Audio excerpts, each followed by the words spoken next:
word. Yo, what's going on, guys? Your boy Pony Montana, and in this video, we are going to be going over 5 basic tips to master your offense in Madden. These are going to be basic tips to help you get started on what you should be doing in Madden to be more dominant on the offensive side of the ball. Now, before I get into it, if you guys are new to the channel, do not forget to hit that subscribe button, like the video, comment anything you guys might be struggling with down below, and become a part of the Noti Gang, Noti Gang, Noti Gang. And if you haven't, and if you've never commented before, today might be the day you might want to, because you could join the FTA squad, the FTA gang. FTA stands for the algorithm, and it helps push these videos to more and more people. So the more we like, the more we comment, the more we subscribe, the more we grow and push these videos to more and more people. And as always, we got to give a shout out to the FTA squad. So thank you guys once again, showing out in full force this video. Thank you guys so much. Let's get right into the tips, man. And we're going to start off with a question. Are you a passer or are you a runner? Yes, it's good to have a balance of both, but most of the time you're going to want to lead towards your strong suit in Madden, whether that be passing or running the ball. Having a combination of both is ideal, but you're going to want to lean on one part of your game to advance the ball easier than the other. Runners with abilities like Jukebox have had a lot of success this year getting down the field, taking ankles all the way down, while passers can manipulate any zone they want and have abilities like Slot Apprentice, Gunslinger, Quick Draw to open up and destroy man coverages and zone coverages alike.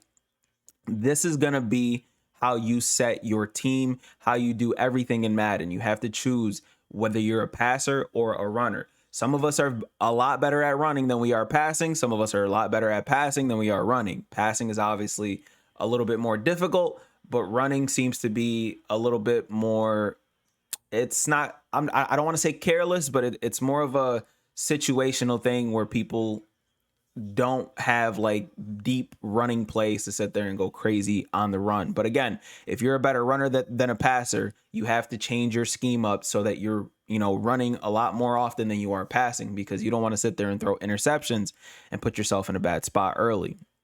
Number 2 is formations. When you are picking your play, start learning how to pick your play by formation. When you're picking your play by play type, you're giving it away that you don't have a set scheme in line for the game. You're picking random plays that are just going to give your opponent a sign that you don't know your offense that well, or that you're not comfortable in the offense that you picked. Lean towards finding your scheme in Madden and specific formations so that you can get more comfortable in them. You look like a coach suggestions kind of person when you're picking your plays by play type, because you're hopping in single back wing, and then you're hopping in shotgun, double flex, XO, OVO, whatever the case is. You don't want to be the guy to do that. You want to come out in a formation, get comfortable in those formations, and then have a set scheme throughout those formations. Number 3 on this list is scheme team. Whether you're a runner or a passer, your team has to match that. Not everyone's going to have 99 overall players all over the field to dominate in all those aspects of the game. You have to find a team or build your team, if you're playing Madden Ultimate Team, that's going to play towards your strengths, whatever they may be. If you're a heavy passer, then teams like the Jets and the Chiefs on regs will be great for you to lean towards a passer's strengths, because, you got Mahomes with the best abilities in the game. You have Aaron Rodgers with the best abilities in the game as well. While teams like the Titans and the Niners would be better for runners, because you have, you're going to have your schemes where you're sitting there doing jet sweeps and, your stretch plays and your RPO kind of situations. Those guys with McCaffrey and Derrick Henry will be perfect for you guys. And then you have the perfect combos team, like the perfect team with the perfect combos on offense, like the Bengals, which have Nick Chubb, which is the best running back in the game, and a top tier passer like Joe Burrow. Joe Burrow is, again, he has some of the best abilities in the game as well for passers. So again, if you guys are looking for a team, focus scheming that team around your strength. Number 4 is going to be clock management. Being able to control the clock in Madden will always be one of the most important things to perfect. When you're down, you want to make sure you're going towards the sidelines and not picking your play until the 15-second mark. And that's a big help that a lot of people don't know. If it's not within the 2-minute warning, if you get out of bounds and you pick your play at the 15-second mark, no time will be drained from the clock. And that's something that a lot of people don't know. But obviously, that's going to be a situation where you're trying to draw the game out as long as possible. and people get frustrated thinking to themselves, hey, how is there still time on the clock? I do this a lot. I actually picked this tip up from watching the MCS games, because when people are down, they have to make sure that the game isn't over until, until the clock strikes zero. And this is one of the biggest tips. That 15-second mark to keep more time on the clock is huge.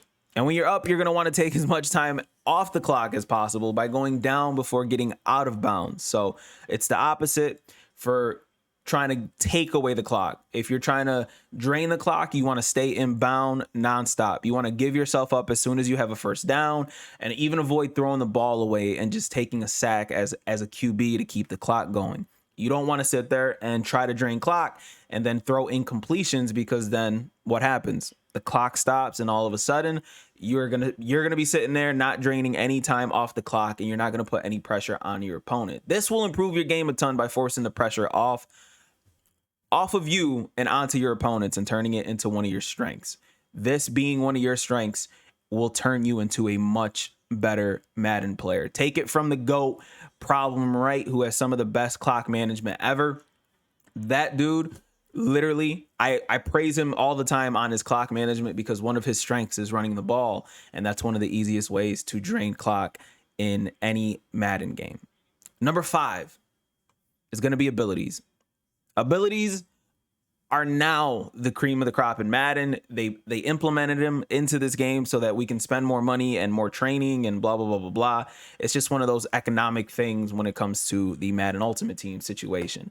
Regs, you already have abilities built in, but that they change throughout the season. So abilities, they're the cream of the crop in Madden to make your players more dominant. That's pretty much it. As we progress in Madden, though, and more players in the NFL play better, you'll notice the meta shift in Madden, where certain abilities will be used more than others. You have to be updated with the best abilities in the game to give yourself a better chance to win more. While passers are going to use abilities that increase throw velocity, like Gunslinger and Pass Lead Elite, whenever that comes out in Madden Ultimate Team, runners are going to want to have abilities like Nasty Streak on your O-lineman, or Jukebox and Armbar on their players to give a better chance to dominate on the ground. Staying updated on these abilities each and every week ensures that your team can be as dominant as you can possibly have it. So last year, probably midway through the last year mark, we had the KO meta start, where it was route KO, route KO, route KO, route KO. And then obviously as the year progressed, those abilities ended up being a little bit easier to acquire, with the 1 APs and blah, blah, blah, blah, blah. But KOs aren't even the thing. On offense, everybody had a QB with Hot Route Master, Pass Lead Elite, Fearless. And again, those are abilities that you have to stay updated on so that you know what the current meta is, so that you can be more dominant in Madden.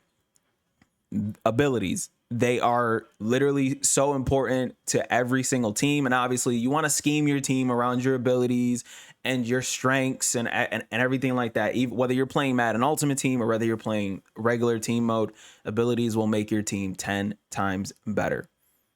That's all for this video. I hope you guys enjoyed these tips. If you guys are looking to get better at Madden, make sure you guys are subscribed and check out some of the other videos on the channel if you are trying to take your game to the next level. My name is Pony Montana. Hopefully you guys enjoyed this video, man. I will see you guys in the next one, man. As always, 2 fingers, deuces, and peace out, you guys.